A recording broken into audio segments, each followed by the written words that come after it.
इंसान की कीमत। मौत वो सच्चाई है जिससे संसार का हर इंसान एक मत है। कहीं कोई मतभेद नहीं है, लेकिन अधिकतर लोग इससे बेखबर हैं। यह जीवन हमारी हर अगली सांस का मोहताज है। इस संसार की सारी उपलब्धियां एक क्षण में हमसे छूट जाने वाली है। फिर भी हम इस पर क्यों इतराते हैं? मौत के उस भयानक लम्हे को हम क्यों नहीं याद करते जिससे हम सबको गुजरना है? यह एक विचारणीय प्रश्न है। आज के दौर में इंसानों की कीमत जानवरों की कीमत से कम हो गई है। इंसान फुटपाथ पर सोने को मजबूर है, जबकि जानवर के लिए सोने और खाने की अच्छी व्यवस्था है।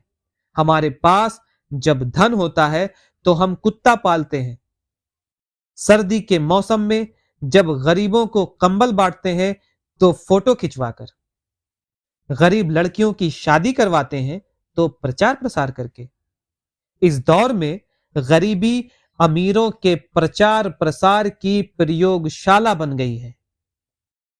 क्या ऐसे ही गरीबों को जलील और रुस्वा किया जाएगा? यह हमारे विचार की विकलांगता है। वास्तव में गरीब की मदद ऐसे करनी चाहिए जिसे कोई न जान सके। लेकिन आज के दौर में कुछ लोग गरीब की मदद करके अपनी राजनीति चमकाते हैं, तो कुछ अपनी दौलत की नुमाइश कर रहे हैं। ईश्वर किसी को कुछ भी देता है तो उसके लिए माध्यम चुनता है। हमें यह नहीं भूलना चाहिए कि यदि हमारे पास धन दौलत है तो उसमें उन गैरतमंद गरीबों का भी हक शामिल है जो किसी से मांग नहीं पा रहे। हमें गरीबों की मदद करनी चाहिए, नुमाइश नहीं। हमें गरीबों की मदद इस तरह करनी चाहिए जिसमें कोई स्वार्थ ना हो। लोगों से बगैर किसी मतलब के मिलना चाहिए और जिंदगी इस तरह जीना चाहिए जिसमें दिखावा ना हो। यही जिंदगी का असल मकसद है।